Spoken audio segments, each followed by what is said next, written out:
Hola, ¿qué tal? Bienvenido a este vídeo en el que vamos a responder un supuesto práctico completo. 15 preguntas que van a servir como clase en la que, bueno, pues vamos a tratar poco a poco, pues cada una de las cuestiones. Vas a ver que son preguntas con un trasfondo interesante, ¿vale? No son preguntas vacías, carentes de fundamento, sino que me gusta ser, pues como vas a ver a lo largo de la clase, exigente para que te sirva de aprendizaje y, bueno, pues ponerte un poco difícil el poder lograr ese 15 de 15.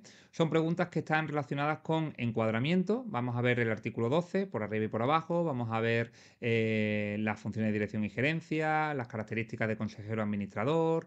Vamos a ver régimen especial del mar. Vamos a ver autónomos. Y vamos a ver algo también de acción protectora, ¿vale?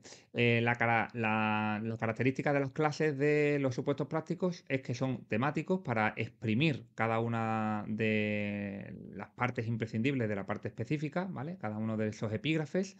Cuando se traten de, por ejemplo, supuestos de prestaciones, pues haremos 15 preguntas específicas de jubilación, 15 preguntas específicas de, por ejemplo, incapacidad temporal, o cuando tratemos con un tema de tesorería, igual, ¿vale? 15 preguntas específicas de recaudación, de altas, de cotizaciones, etcétera. Espero que te resulte interesante y antes de ver el vídeo, lógicamente, te sugiero que hagas el test porque directamente vas a ver las respuestas y las justificaciones. Vas a ver además que me esmero no solamente en explicarte la pregunta correcta, sino también las incorrectas, ¿vale? Y uso el contexto de la pregunta para ampliar un poquito el espectro y ver cosas colindantes, ¿vale? Para que al final quede una clase pues lo más enriquecida posible y que te sirva de repaso. Vamos a ello. Empezamos con este supuesto práctico en el que he incluido preguntas que albergan los temas de encuadramiento y características fundamentales de los autónomos, así como pues aspectos un poco más transversales relacionados como por ejemplo los conceptos de pluriempleo, pluriactividad y bueno, en definitiva una introducción a esa parte más teórica de los regímenes, de los sistemas, para que quede claro y además con preguntas con bastante veneno, con bastantes trampas, ¿vale? Para que, bueno, pues te sirva el test de reválida a ese nivel que tengas, ¿vale? Es un test que a mí me gusta, pues como todos los que hago, no tanto utilizaría la palabra retorcido, pero sí con la justa dosis de aprendizaje para que te resulte útil, ¿vale? Siempre soy defensor de practicar la calidad por encima de la cantidad, para que, como te digo, te sirva el test y no sean preguntas pues muy vacías o carentes de sentido y que no te impulsen en una preparación pues que cada vez sea más competitiva y exigente, que es de lo que se trata. Tengo abierto el test en dos puntos distintos, aquí para ir leyendo la parte del supuesto y las preguntas, y aquí ya resuelto. Así que te animo a que te enfrentes a él una vez que lo hayas pues realizado íntegramente, ¿vale? En el primer caso, ¿vale? Nos habla de que una trabajadora es administrativa en una empresa de estiva portuaria, ¿vale? Entonces, bueno, pues aquí juego al despiste de si tienes o no tienes controlada que una persona que sea administrativa, pero que trabaje en una empresa relacionada con el sector marítimo pesquero o de estiva portuaria, pertenezca al régimen especial de los trabajadores del mar o no, o tiene que quedar encuadrada en el régimen general, ¿vale? Eso lo tenemos pues en el tema de encuadramientos, ¿vale? Página, si mal no recuerdo, 25, efectivamente, régimen especial de trabajadores del mar.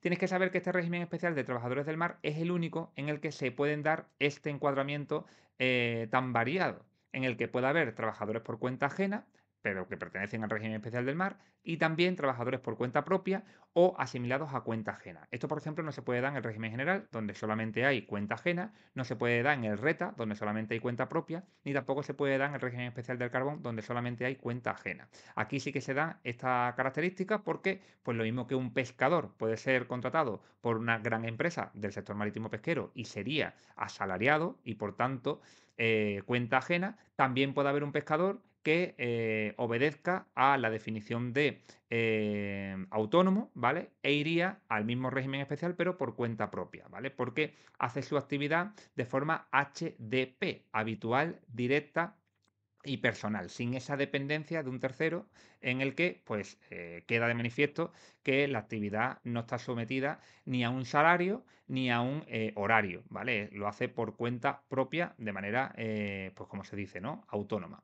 Bien, pues la pregunta nos dice también en el texto del supuesto que mamen, como está a jornada parcial, pues se busca una actividad complementaria, en este caso la de escribir, ¿vale? Y además, por esa actividad nos dice que lo va a hacer de forma autónoma, es decir, nos está dando a entender que va a ir al RETA, ¿vale? Pero la pregunta aquí no va de la mano del encuadramiento de la escritura del libro, que también la vamos a abordar, porque a mí me gusta siempre que veo una pregunta, pues ampliar un poco el contexto para hacer más enriquecido el vídeo, sino que nos pregunta exclusivamente por la empresa de estiba portuaria.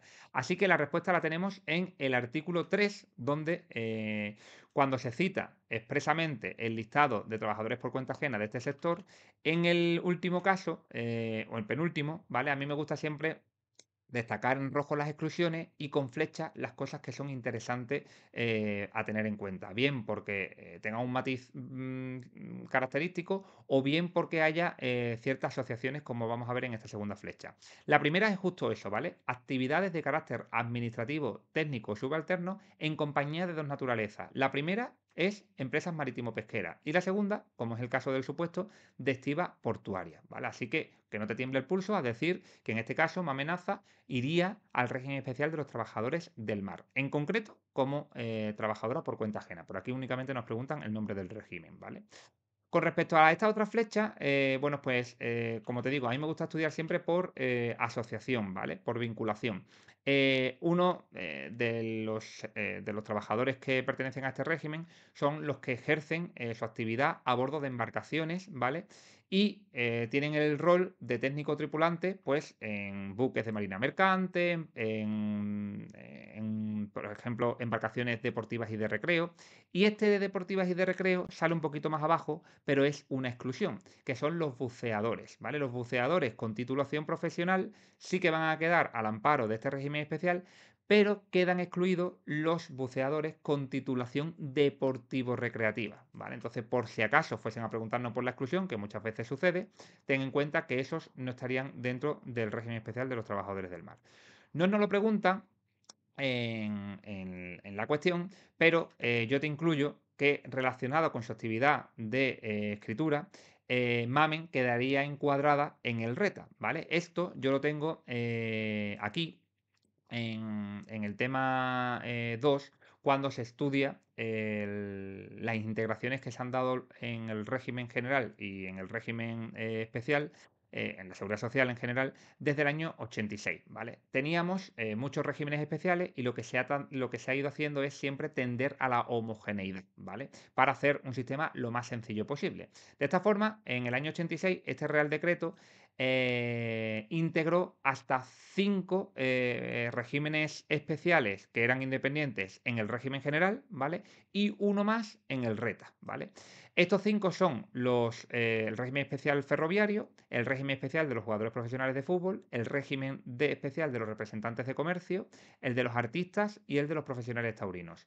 Ellos antes tenían un régimen especial, ahora todos van al régimen general. Lo mismo pasó con los escritores de libros. Tenían un régimen especial, ¿vale? Pero en el 86 quedaron integrados en el RETA, ¿vale? Y quedan en el RETA directamente, no a través de ningún sistema especial, ¿vale? Sin embargo, sí que hubo integraciones que pasaron de un régimen especial a un sistema especial. Y ese sistema especial siempre está dentro de un régimen, ¿vale? ¿Qué te llamó la atención? Pues, por ejemplo, el régimen especial agrario cuenta propia, ¿vale? Era un régimen especial y pasó a ser un sistema especial agrario por cuenta propia, lo que se denomina SETA, el cual se encuentra dentro del RETA, ¿vale? Pero antes era un régimen especial, ¿vale? Eso también sucedió con el régimen especial agrario cuenta ajena, ¿vale? Este era cuenta propia, este es cuenta ajena. Pues este régimen especial ya no lo es, ahora se ha transformado en un sistema especial agrario cuenta ajena que se denomina SEA, ¿vale? Pero está integrado en el régimen general, ¿vale?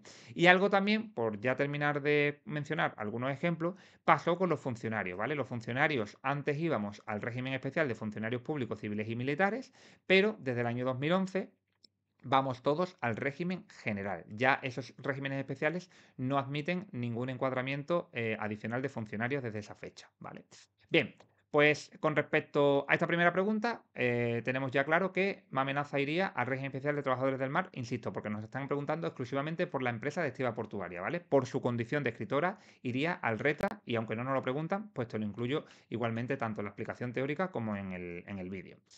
Ahora en la segunda pregunta nos dice, oye, en caso de aplicar régimen especial de trabajadores del mar, ¿vale? Por si acaso no lo fuera, y por eso la opción D te dice que no, que trata de un encuadramiento diferente, ¿a qué grupo de los que existen pertenecería? Bien, tienes que saber que en el régimen especial del mar hay tres grupos, si bien el grupo 2 se subdivide en el 2A y el 2B, pero número de grupos, por si acaso te lo preguntaran, son tres, ¿vale? Eso es importante. Bien, pues el régimen especial del mar, me parece que es el artículo 11 el que regula esta parte, artículo 10, ¿vale? Tenemos aquí, artículo 10, clasificación, grupo primero, grupo segundo y grupo tercero, ¿ves? Son tres grupos con independencia de que en el 2 tengamos 2A y 2B, ¿vale? Que nadie vaya a responder 4 porque no sería correcto. Dentro del grupo primero, aquí tenemos lo que necesitamos, ¿vale? Trabajadores, en este caso trabajadora, por cuenta ajena o asimilada, retribuida a salario, ¿vale? Retribuida a salario es una característica que me dice en el propio enunciado. Entonces, pues en este caso, amenaza iría al grupo 1, ¿vale? Que sería la opción A. No obstante, aunque te respondo rápidamente, te voy a decir algunas matizaciones sobre esto de los grupos y que además está relacionado con la pregunta 4, ¿vale? Después recuperamos la 3. Para empezar, que esté a jornada parcial no implica nada con respecto al encuadramiento. Una persona a jornada parcial simplemente es que trabaja menos horas con respecto a las 40 en cómputo global, ¿vale? Y en consecuencia, pues va a tener bases de cotizaciones más chiquititas, por lo que cuando vaya a acceder a alguna prestación, pues sus bases reguladoras, ¿vale? Ahora hablaremos de la diferencia entre base de cotización y base reguladora, también van a ser más pequeñas. En consecuencia, va a tener prestaciones de importe menor, pero a efectos de la acción protectora puede acceder igual, sus cotizaciones son en las mismas condiciones, lo único que va a tener un importe inferior, ¿vale? Con respecto al tema de los grupos, ¿vale? Rescato esto. Tienes que tener en cuenta que cuando nos vayan a hacer una pregunta de los grupos, lo normal es que esté relacionado con algún trabajador marítimo pesquero de una embarcación determinada. ¿Por qué? Porque cuando nos dan la lista de los grupos, si te das cuenta, aparece siempre los trabajadores que están embarcados en buques, por ejemplo, ¿vale? O cualquier tipo de embarcación de un determinado tamaño. Esos tamaños se traducen en toneladas de registro bruto, ¿vale? A más toneladas, pues una embarcación de mayor tamaño. Aparecen tres números que nos dan cuatro intervalos, ¿vale? 150, 50 y 10, ¿vale? Bueno, pues yo para simplificar esto he hecho este esquema que tienes que leerlo en zigzag, ¿vale? De forma serpenteada. Tenemos, como te digo, estos tres números, 10, 50 y 150, lo que me queda cuatro intervalos. Tamaño de embarcación entre 0 y 10 toneladas registro bruto, tamaño de embarcación entre 10 y 50, entre 50 y 150 y más de 150. Se supone que a más grande la embarcación, las condiciones laborales son mejores y la vulnerabilidad laboral es inferior. Por tanto, la protección hacia ese trabajador pues, ha de ser más comedida, ¿vale? Por eso, aquí pasamos a hacerlo en sentido serpenteante, como te decía, grupo 1, embarcación grande, grupo 2, embarcación mediana, 2A y 2B, y grupo 3, embarcaciones chiquititas, el típico pescador que va por la noche a trabajar, ¿vale? Y después, de forma serpenteada, vamos a corregir, coeficiente corrector, ciertos conceptos a efectos de cotizaciones, ¿vale? Tenemos tres coeficientes, esto ya está relacionado con la pregunta 4, pero ya que estamos en la aplicación te lo voy a terminar y ahora respondemos a la pregunta 4. Y esos tres coeficientes aplican solo en estos grupos que podemos entender que son más vulnerables, ¿vale? Estos dos grupos, pero el 2 se divide en otros dos, ¿vale? Por eso he dicho 3.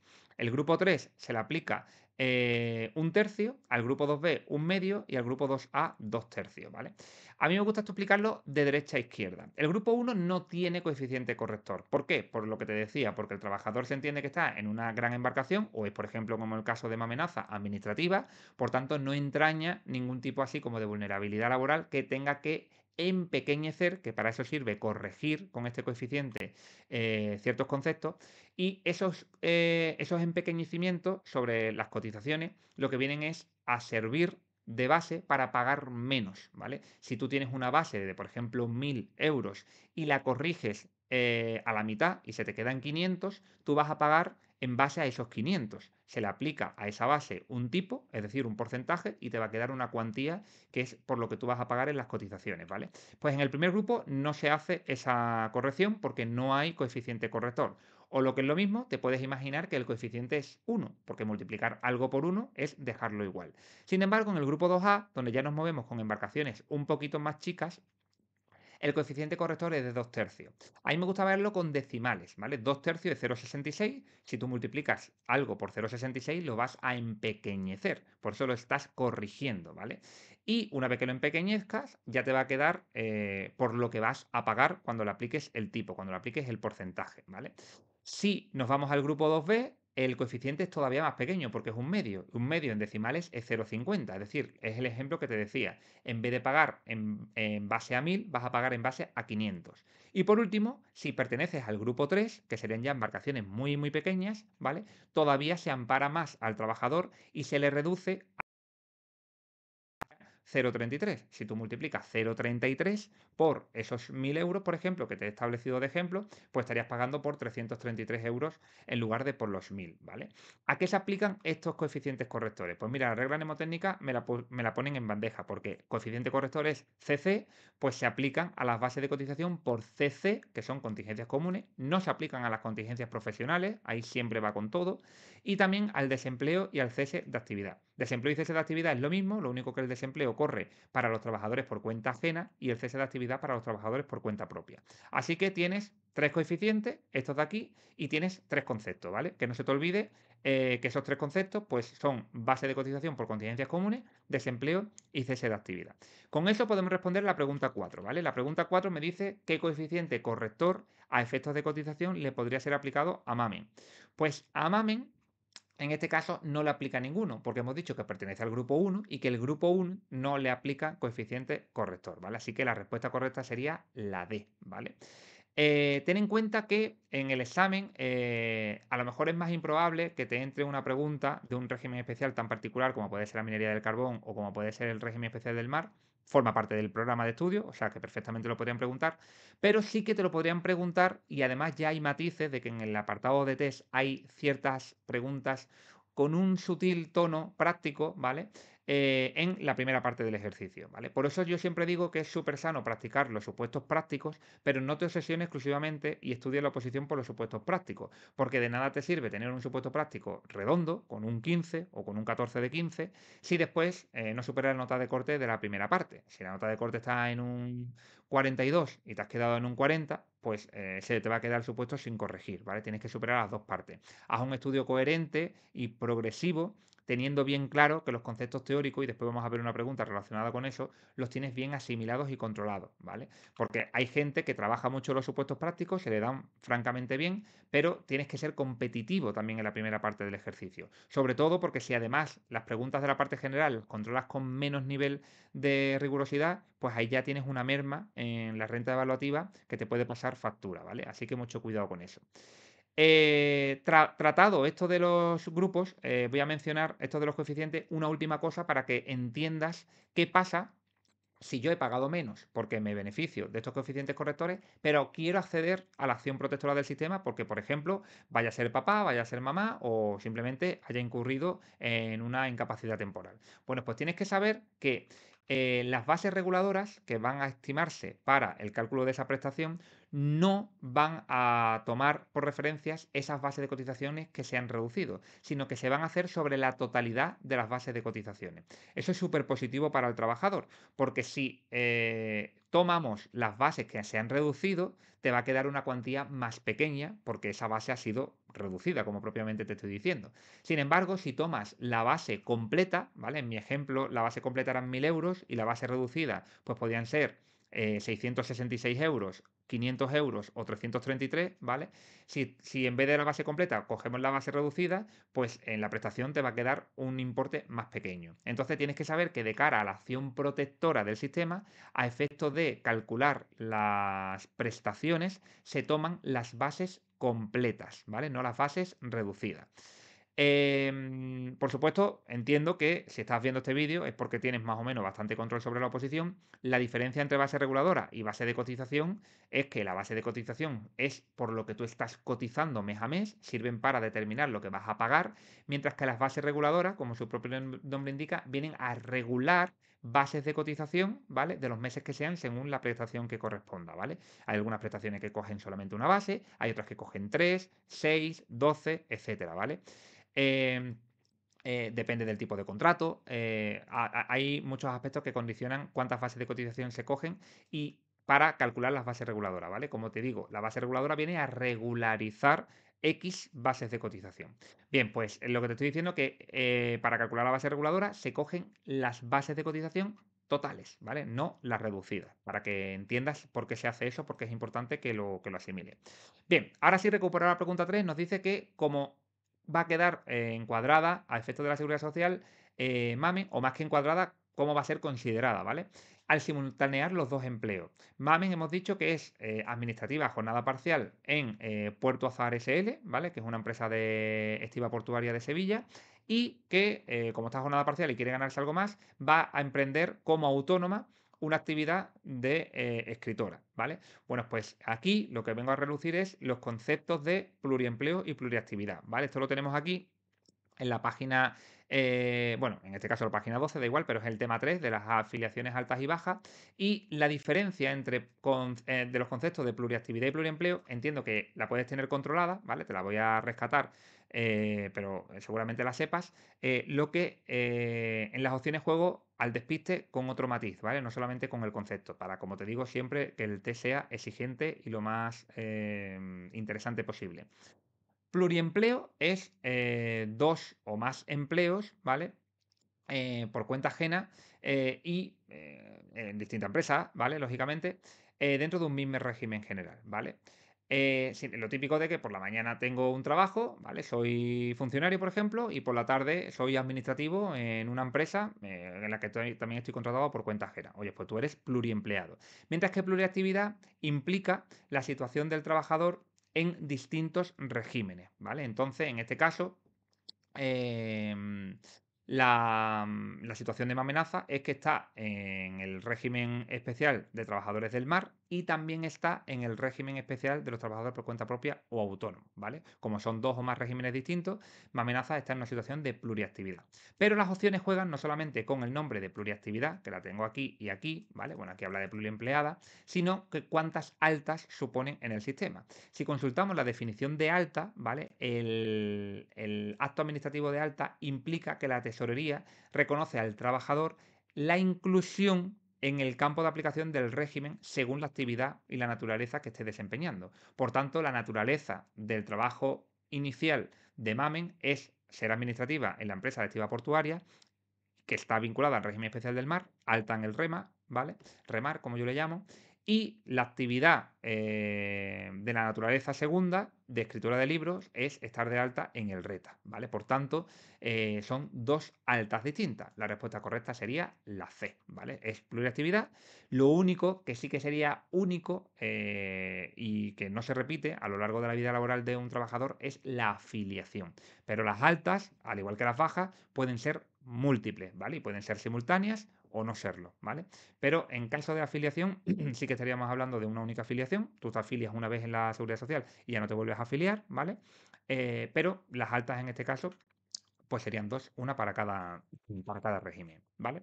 Cambiamos de tercio y nos vamos ahora con Inés. Inés nos dice que es tapicera desde el año 2015 y dada de alta en el RETA y que ha sido madre con esta fecha de hecho causante, 22 de octubre del 24. Bien, bueno, pues nos podrían hacer preguntas sencillas como cuáles son los meses que se utilizan para calcular la base reguladora de la prestación de nacimiento y cuidado del menor, ¿vale?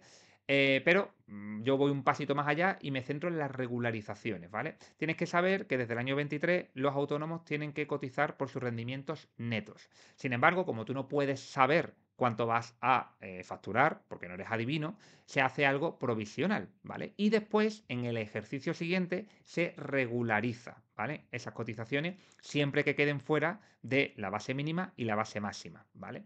Bien, Pues hay unas exclusiones a esas regularizaciones y esas exclusiones las tienes en el artículo 308, que es un artículo larguísimo, pero que al final se explica tres escenarios en los que se van a excluir ciertos meses a efectos de regularización, ¿vale?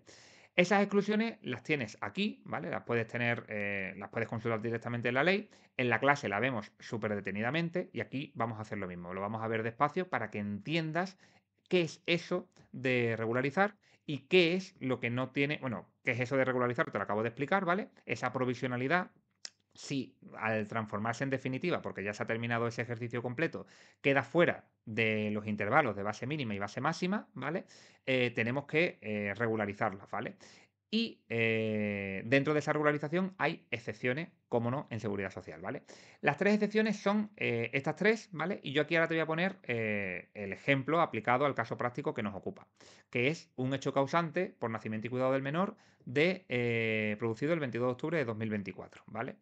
Bien, el primer caso de excepción es que las bases de cotización que se cogen para calcular la base reguladora, ¿vale? Por eso es interesante que entiendas bien la diferencia entre cotización y base reguladora, se excluyen, ¿vale? En el caso del autónomo, se toman los 6 meses previos al mes anterior, ¿vale? Con esto de previo al mes anterior, tienes que tener mucho cuidado porque yo siempre advierto que son 2 meses atrás. Por tanto, como el hecho causante ha tenido lugar en octubre, el mes anterior ha sido septiembre, el previo al anterior es el primero que se coge, sería agosto. Septiembre no se coge, por supuesto octubre del hecho causante tampoco, y nos iríamos a agosto. Y de ahí, pues 6 meses. Agosto, julio, junio, mayo, abril y marzo, ¿vale? Por tanto, de marzo a agosto no van a regularizarse porque he cogido esa fase de cotización para calcular la base reguladora, ¿vale? Segunda exclusión, no se cogerán tampoco para regularizar los meses que queden hasta el hecho causante, ¿vale? Hasta el mes del hecho causante. Los meses que quedan hasta el hecho del mes causante son precisamente los que antes he excluido, septiembre y octubre, ¿vale? Por tanto, septiembre y octubre tampoco se utilizarán a efectos de regularizar. Y el tercer motivo de exclusión es que mientras esté percibiendo la prestación, tampoco se van a regularizar esos meses. Si Inés hace un uso completo de las semanas que le corresponden por nacimiento y cuidado del menor desde el hecho causante, ¿vale? Desde este 22 de octubre de 2024, tendría prestación en octubre, en noviembre, en diciembre y ya lo que pasa a partir de ahí me da igual porque formaría parte de las regularizaciones del ejercicio subsiguiente, ¿vale? Así que tampoco regularizarían las cotizaciones de octubre del 24, noviembre del 24 y diciembre del 24, ¿vale? Por tanto, si te das cuenta, aquí en la primera exclusión tenemos que quitar de marzo a agosto, en la segunda tenemos que quitar de septiembre a octubre y en la última tendríamos que quitar lo que queda de 2024. Por lo que, si te das cuenta, lo único que me queda libre es lo que está por delante, los meses de enero y de febrero, ¿vale? Esos serían los meses exclusivamente en los que tendrían que regularizarse, ¿vale? Pregunta número 6. ¿Hasta qué día podrá la Tesorería General de la Seguridad Social devolver de oficio la cuantía correspondiente a la regularización de las cotizaciones de Inés? ¿Vale? Inés, bueno, cuando se regularizan las cotizaciones pueden pasar dos cosas. Que hayas pagado de más y entonces la Tesorería te tiene que devolver, ¿vale? O que hayas pagado de menos y entonces tú se lo tienes que abonar a la Seguridad Social, ¿vale? Bien, pues aquí nos dice que a la conclusión del ejercicio Inés llevó a cabo las regularizaciones y la trabajadora se percató que había pagado más de lo que le correspondería, por lo que la Tesorería de la Seguridad Social deberá de oficio devolverle sin intereses la diferencia entre las cotizaciones provisionales y la base de cotización máxima del tramo en el que se encuentre su rendimiento. Bien, pues aquí mucha gente cae porque no entiende bien la regulación de este artículo. Tienes que saber que son 3 años los que hay correlativos con vinculación a lo que a efectos de rendimientos provisionalmente el autónomo dictamina. En este caso, tenemos que en el año 24 es cuando tiene lugar la provisionalidad, ¿vale? Entonces, en 2024, te lo pongo aquí, es el año en el que tú dices lo que vas a cotizar de manera provisional según tus rendimientos netos que tú calculas y que estimas. Al año siguiente, el ejercicio siguiente, es cuando se hacen las regularizaciones, ¿vale? Esto es como la renta. Tú haces la renta en el año 27 de lo que tu rendimiento ha producido en el año 26, ¿vale? Y es hasta el año siguiente al de la regularización, por tanto, nos vamos ya al siguiente, ¿vale? Que sería en este caso el 26, en el que aplica la devolución por parte de la tesorería, ¿vale? Así que lo normal es que, bueno, ojalá hayas respondido la B, pero si has marcado la A es porque te ha bailado esa información, ¿vale? Que tienes que saber que la tesorería, lo tienes también en el artículo 8, en el artículo 308, hace la devolución de hasta el 30 de abril del ejercicio siguiente al de la regularización, ¿vale? Tenlo presente porque no es el siguiente al de las cotizaciones provisionales, ¿vale? Así que muy importante que en este caso la respuesta sería la opción B, ¿vale?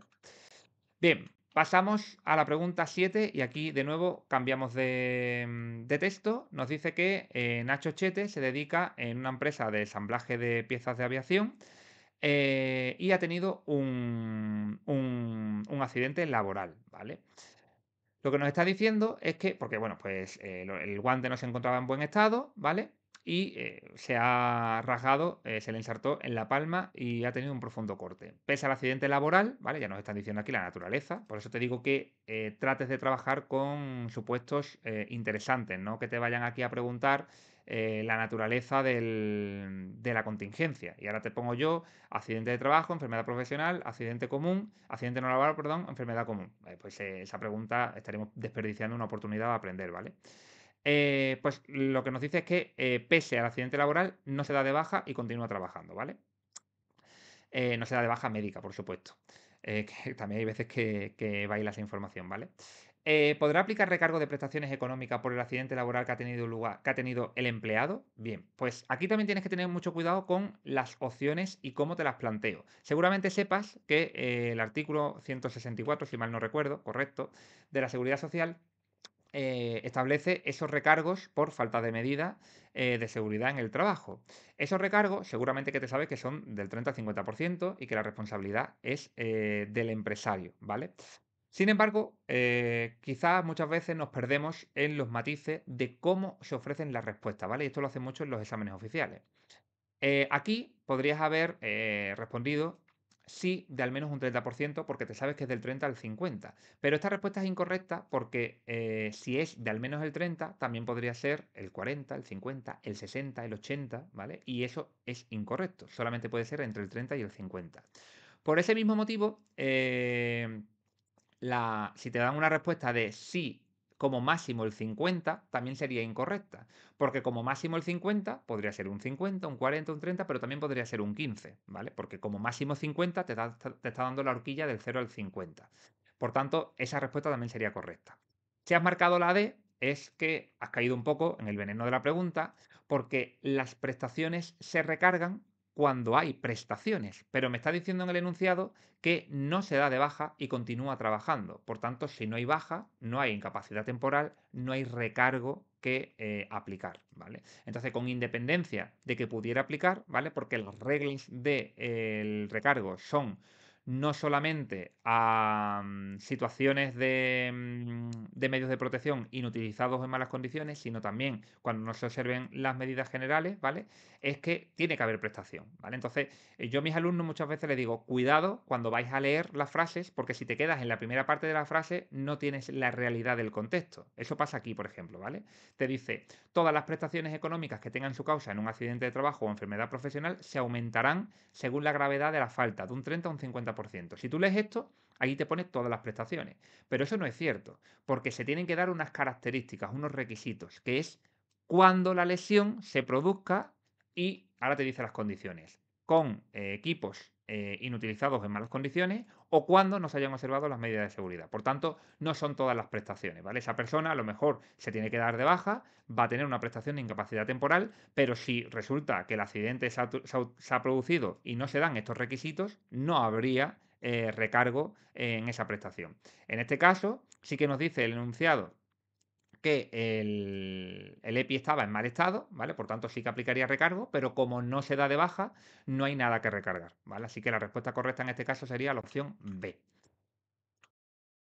Al cabo de 3 meses, continúa el supuesto, otro día, trabajando Nacho Chete, ve que una máquina con la que no trabaja, ¿vale? No trabaja, por ser propia de profesionales pertenecientes a otro grupo profesional, esto es muy importante para después poder responder a la pregunta de si es o no accidente profesional, está haciendo un ruido extraño. El caso es que nuestro personaje se acerca a la máquina y sufre un atrapamiento con el uniforme y deriva en un esguince muscular severo.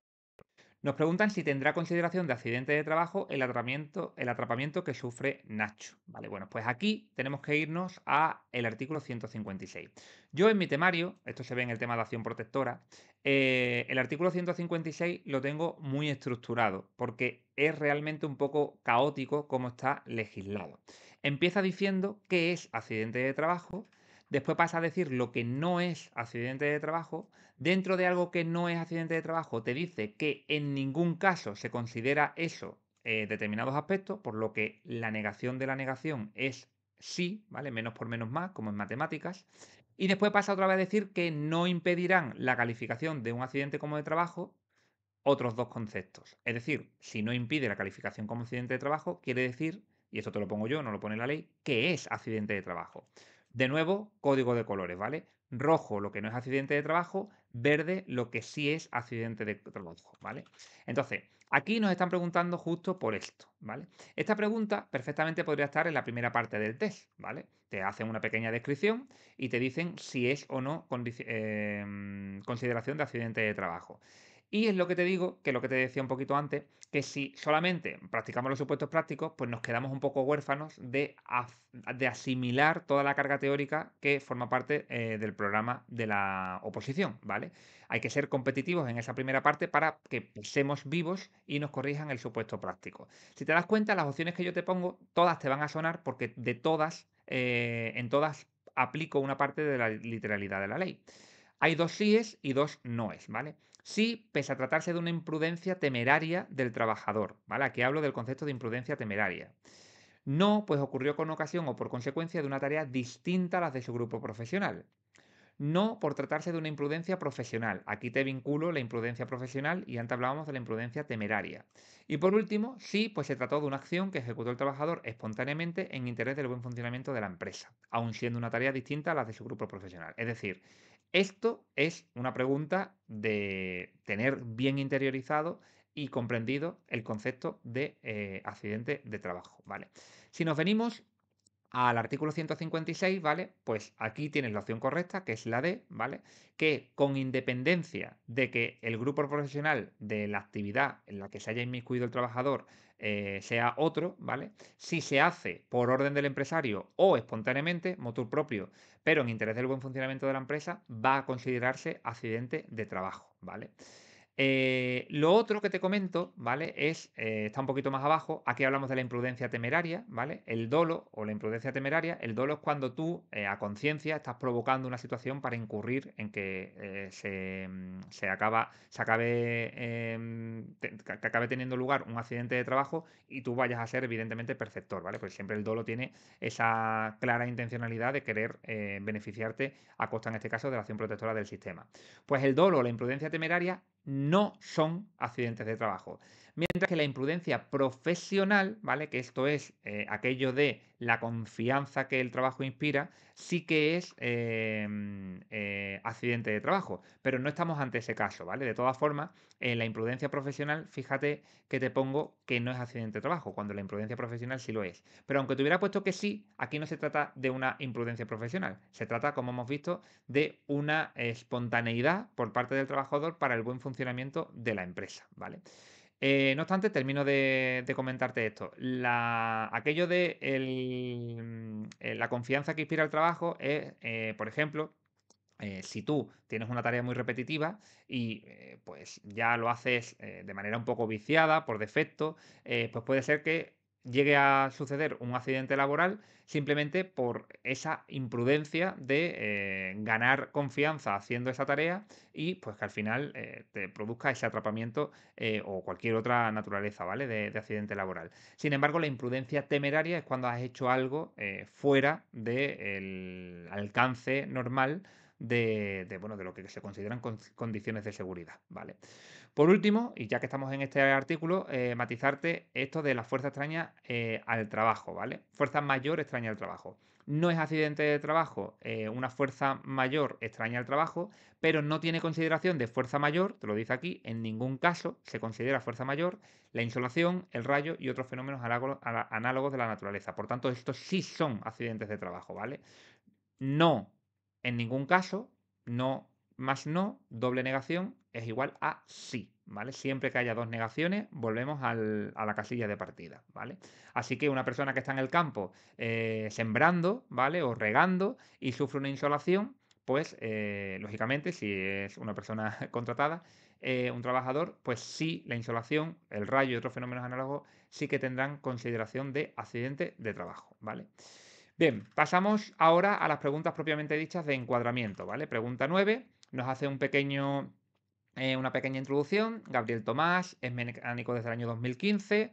Aunque los primeros años fue asalariado del taller Repacar, decide emprender y tener su propio negocio y desde 2008 se da de alta como autónomo y tiene su propio taller que es Tomás Car. Nos dice que tiene tres hijos, Laura tiene 20 años, Moisés tiene 10 más, es decir, tiene 30. Y Carlos dobla en edad a su hermana, es decir, tiene 40, pero nació fruto de un matrimonio anterior. Bueno, porque nos dice que es divorciado, hay veces que se incluyen aspectos en los supuestos que no tienen ninguna repercusión, ¿vale? Posee una discapacidad física reconocida del 66%. Vale, bueno, pues aquí está claro que vamos a hablar del artículo 12 de la Ley General de la Seguridad Social, ¿vale? Además nos dice que Gabriel Tomás contrata a veces al hermano, que su hermano es Andrés, con quien no convive, ¿vale? Pues cuando tiene picos de trabajo. Bien, ¿cuál es el encuadramiento de Laura, la hija de Gabriel Tomás, en caso de ser contratada por Repacar? Vale, aquí te puede pasar justo lo que acabamos de ver del accidente de trabajo por el exceso de confianza que te inspira el hacer, en este caso, un supuesto práctico. Si tú lees aquí encuadramiento de Laura, ¿vale? Y te vienes aquí a las características de Laura y te vas de lleno al artículo 12, ¿vale? Que es las características de los familiares, ¿vale? La tenemos aquí, el artículo 12, ¿vale? Pues puedes empezar ya a elucubrar si tiene más o menos de 30 años para ver si se queda al amparo de pues el régimen especial de trabajadores por cuenta propia o autónomos, o sería esta excepción de aquí, ¿vale? La famosa excepción de que aplicaría a los hijos menores de 30, régimen general con exclusión de desempleo, ¿vale? Bueno, pues Laura, en este caso, tiene 20 años, tú dices, bueno, pues sí, tiene menos de 30, ¿vale? Convive con sus tres hijos, ¿vale? Se tienen que dar la relación de convivencia, ¿vale? Es muy importante. Fíjate que eso te lo pone aquí, ¿vale? Sin perjuicio de lo previsto en el apartado anterior, los trabajadores autónomos podrán contratar como trabajadores por cuenta ajena a los hijos menores de 30, aunque convivan con ellos, ¿vale? Es importante que se dé el requisito de convivencia. Si no se da el requisito de convivencia, entonces no se estarían cumpliendo estas características. Bien, pues aquí, ¿qué es lo que te ha podido pasar? Pues te has podido pasar que te has dado de bruces cuando has visto que la respuesta correcta es la opción D, trabajadora por cuenta ajena. Y eso pasa. Perdón, estamos en la pregunta, bueno, B, ¿vale? Sigue siendo trabajador por cuenta ajena, pero me había ido a la pregunta 10. Pregunta 9, encuadramiento de Laura, sería la opción B.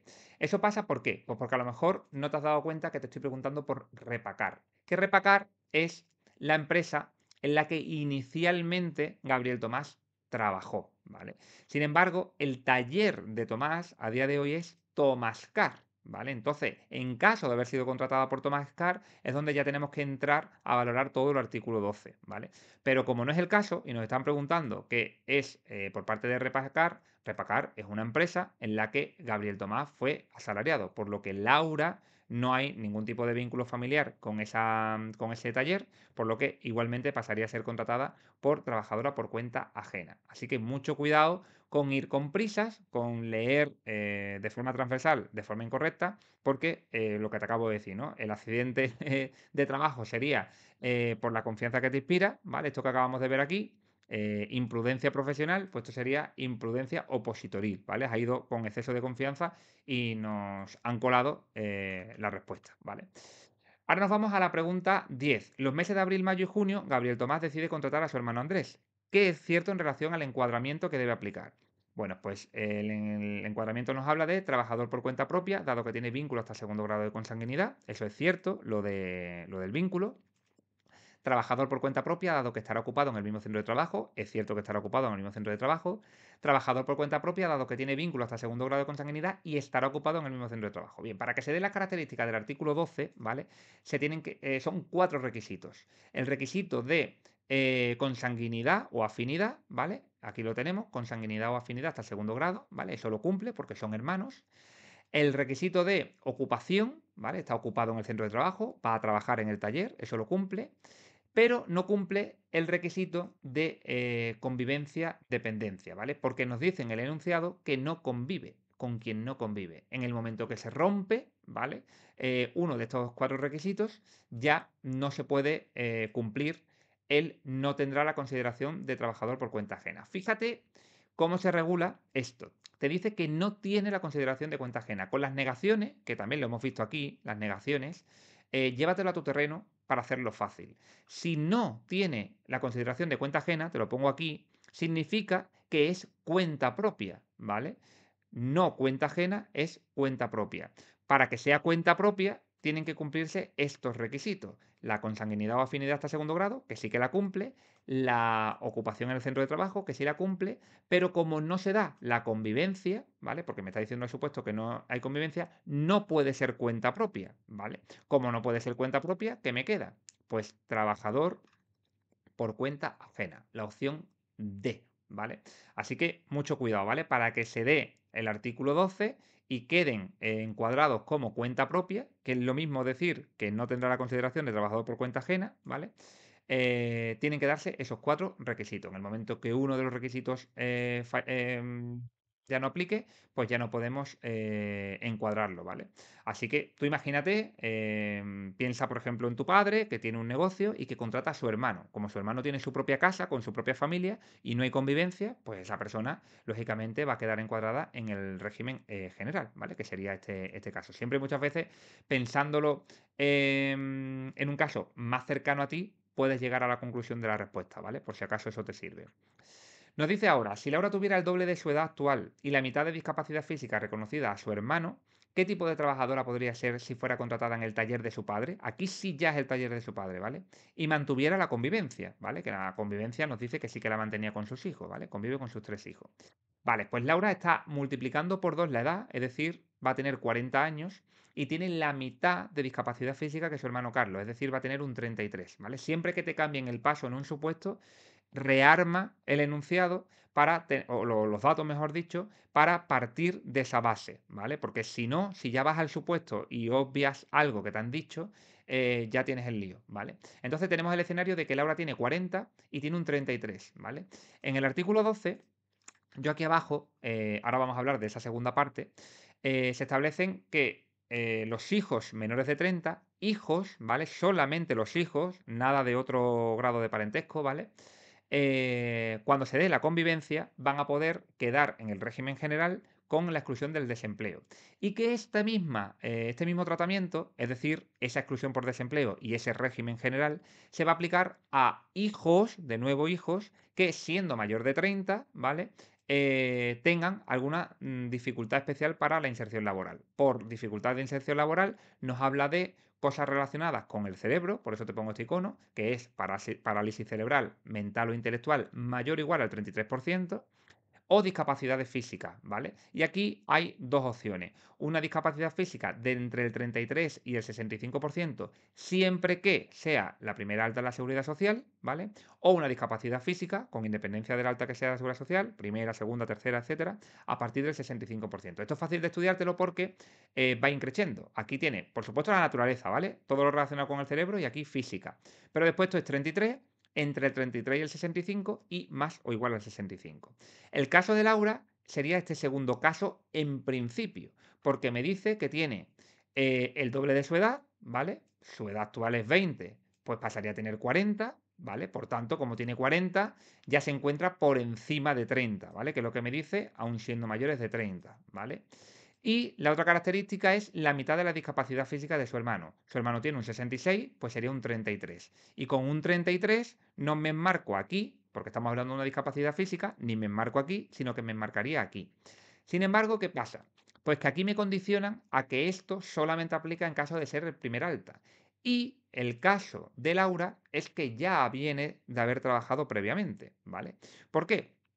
Bueno, pues porque en la pregunta anterior me han dicho que Laura fue contratada por Repacar, ¿vale? Entonces, en este caso, Laura no le queda otro encuadramiento que ser trabajadora por cuenta propia, ¿vale? En este caso no aplica cuenta ajena con exclusión de desempleo, que sería a lo mejor la que has podido responder, si no has tenido en cuenta ese matiz, ¿vale?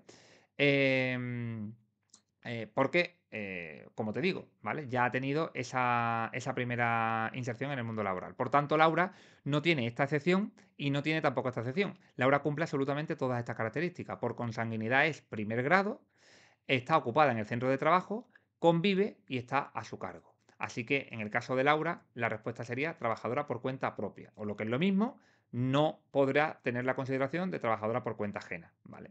Con respecto a lo de la admisión y no admisión de prueba en contrario, aquí lo tienes al margen. Solamente esta parte admite prueba en contra porque muchas veces las opciones son iguales y lo que te cambia es la coletilla del final, ¿vale? Que sepas que esto es lo que admite prueba en contra, ¿vale?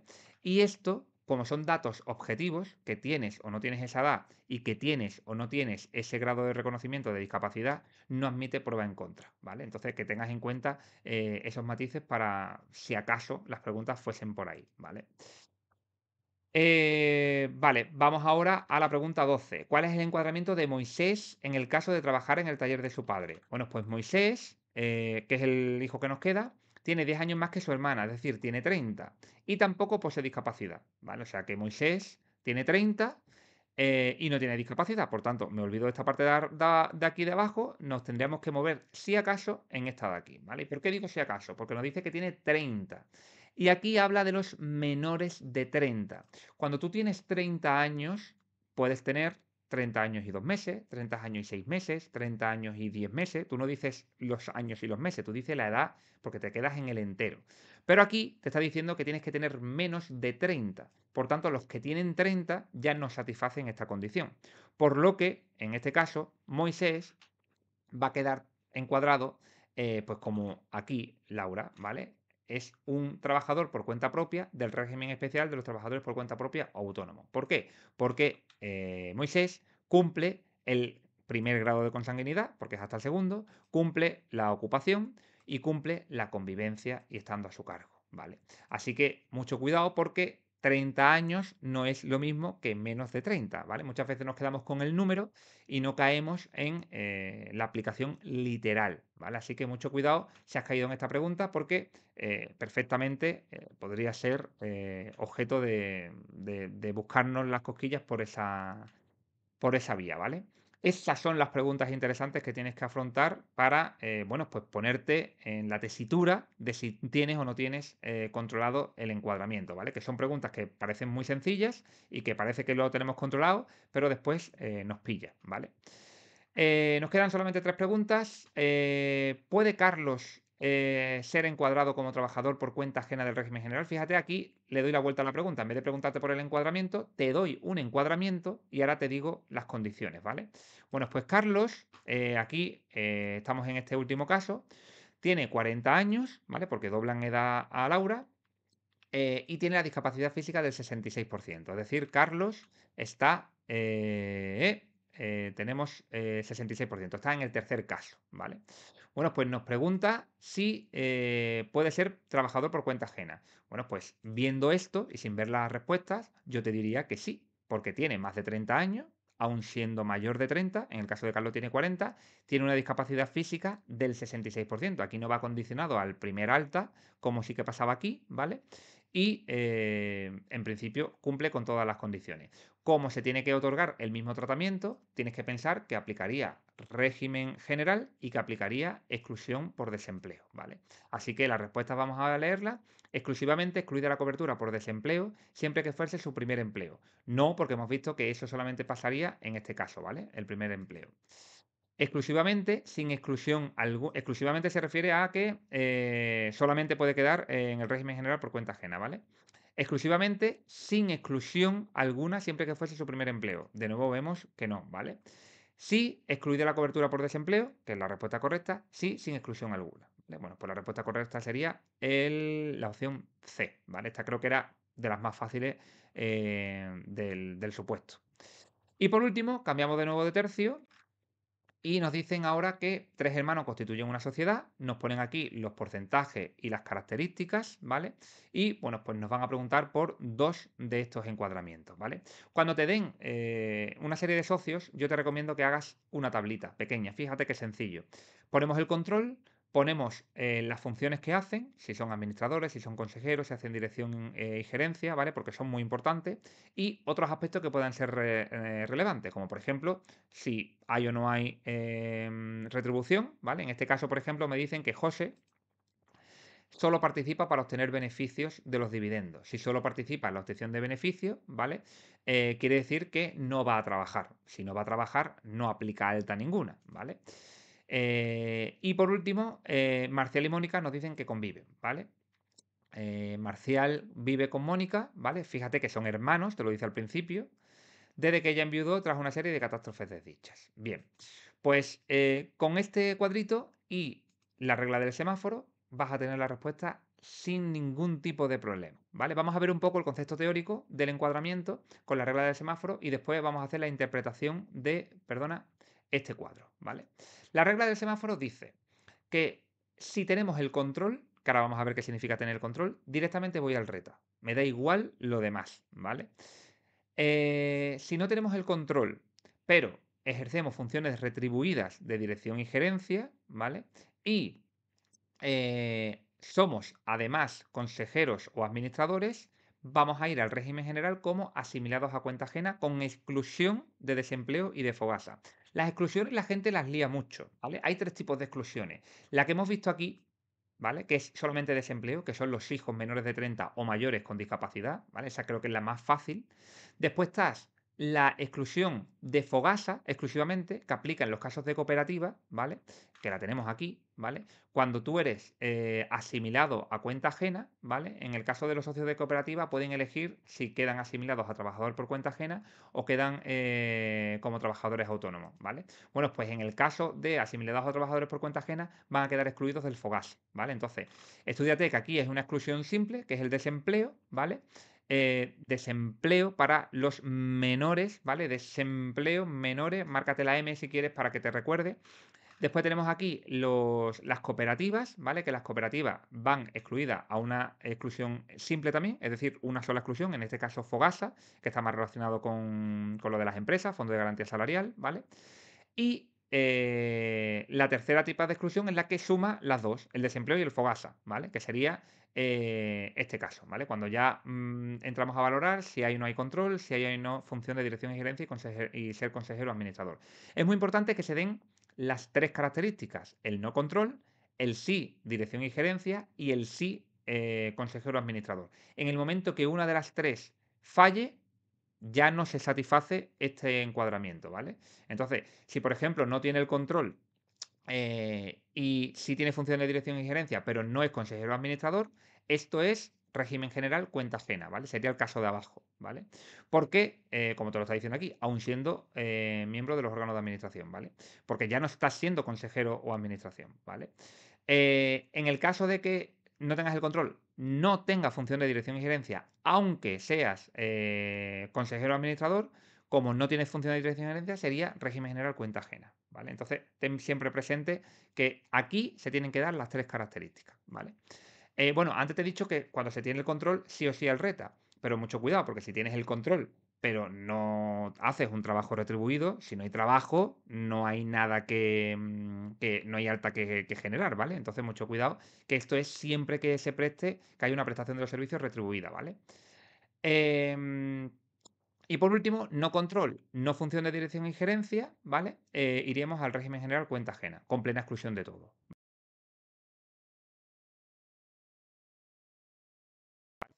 ¿Vale? La ley habla en el 305, vamos a ponerlo, de en todo caso, ¿vale?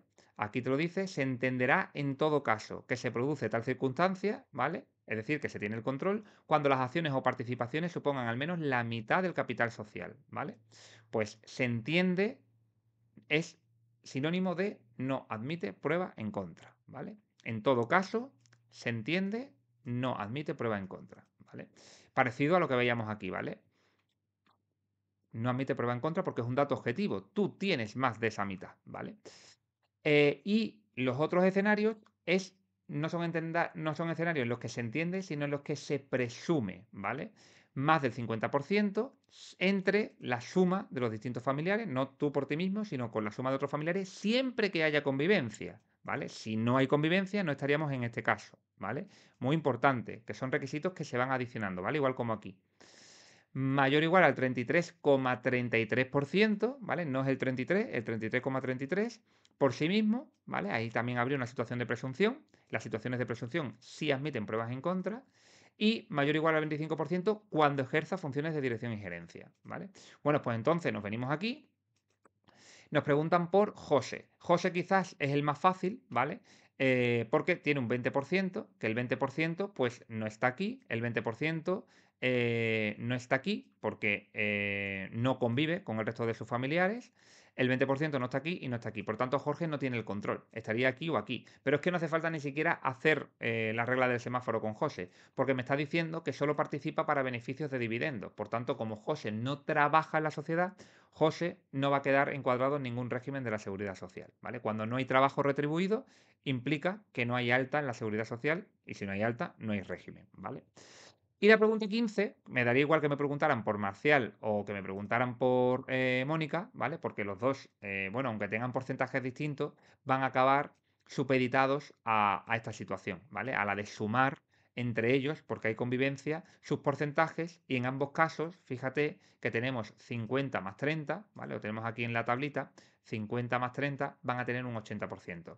Pero bueno, me preguntan por Marcial, Marcial está aquí, ¿vale? Marcial tiene un 30, Marcial no estaría aquí, Marcial no estaría aquí, Marcial no estaría, perdón, aquí sí estaría porque tienes que leer que tienes que añadir lo de su hermana porque convive. No estaría aquí por sí mismo, porque tiene un 30, no un 33,33.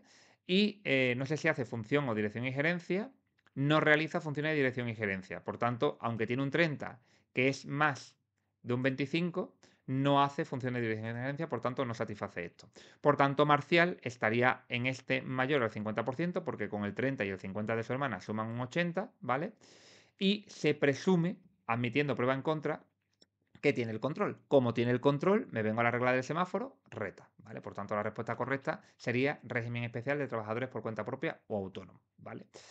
Bien, pues el supuesto, como te digo, lo que viene es a enfatizar aspectos claves que controles, como lo que hemos visto del artículo 12, como lo que hemos visto ahora de la regla del semáforo, y sobre todo en materia de acción protectora, por ejemplo, hemos visto accidentes de trabajo, en materia de autónomo hemos visto las regularizaciones, y en materia del régimen especial del mar hemos visto esos grupos y esos coeficientes correctores y cómo, cuando accedes a la acción protectora, se aplica para calcular la base reguladora la totalidad, ¿vale? No sobre esos coeficientes, no sobre esas bases disminuidas, por así decir, ¿vale? Vamos a dejar aquí la clase.